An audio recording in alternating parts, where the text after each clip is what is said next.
Assalamualaikum warahmatullahi wabarakatuh. Hamdan wa syukronillah, sholatan wa salaman ala rasulillah, amma ba'du. Baik, bertemu lagi dengan saya Muhammad Anang Wiarto. Di sini saya akan mempresentasikan kembali tentang makalah analisis kualitas tes dan butir soal dalam pembelajaran. Mata kuliah evaluasi pembelajaran, dosen pengampu Bapak Fikri Farihin MPDI. Di sini ada beberapa pembahasan. Yang pertama, deskripsi. Kedua, teknik analisis kualitas butir soal. Yang terakhir, analisis kualitas butir soal. Deskripsi singkat.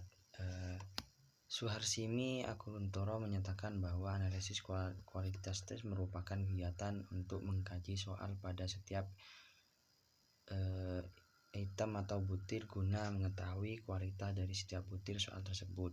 Analisis kualitas butir soal adalah suatu prosedur yang sistematis yang akan memberikan informasi-informasi yang sangat khusus terhadap butir soal yang kita susun.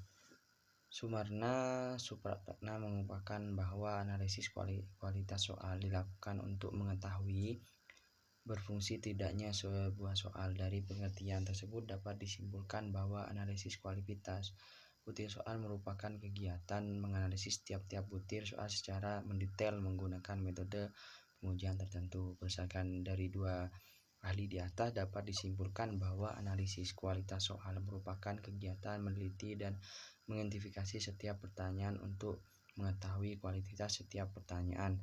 Hasil dari proses review dan identifikasi pertanyaan dapat digunakan untuk memperbaiki dan menyempurnakan setiap komponen pertanyaan. Kedua, teknik analisis kualitas berbutir. Yang pertama, teknik analisis kegiatan analisis kualitatif berbutir dapat dilakukan dengan dua cara, yaitu secara kualitatif dan kuantitatif. Secara kualitatif berkaitan dengan isi dan bentuknya, sedangkan secara kuantitatif berkaitan dengan ciri-ciri statistiknya. Kedua teknik ini memiliki keunggulan dan kelemahan masing-masing. Oleh karena itu, teknik terbaik menganalisis kualitas butir soal adalah dengan menggunakan keduanya. Teknik analisis kualitatif butir soal secara kualitatif berdasarkan prinsip kualitatif terdapat kualitas soal dilakukan berdasarkan kaidah penulisan soal atau penulisan tes, tindakan, dan sikap. Adapun beberapa teknik yang digunakan untuk menganalisis kualitas kuesioner secara kualitatif antara lain teknik modernisasi dan teknik panel. Sini kaidah penulisan butir soal yang menjadi pedoman dalam menganalisis kualitatif berbutir secara kualitatif adalah yang pertama, materi. Soal harus sesuai dengan indikator, artinya soal harus menyatakan perilaku dan materi yang hendak diukur sesuai dengan perumusan, indikator, dan dalam kisi-kisi. Kedua, pengacu harus berfungsi. Tiga, setiap soal harus mempunyai satu kunci jawaban yang benar. Yang kedua, konstruktif. Pokok soal harus dirumuskan secara jelas dan tegas. Rumusan pokok soal dan pilihan jawaban harus menerapkan pernyataan yang diperlukan saja. Pokok soal jangan memberi petunjuk ke arah jawaban yang benar. Pokok soal jangan mengandung pernyataan yang bersifat negatif ganda. Pilihan jawaban harus homogen dan logis ditinjau dari segi materi. Selanjutnya yaitu bahasa. Setiap soal harus menggunakan bahasa sesuai dengan kaidah bahasa Indonesia.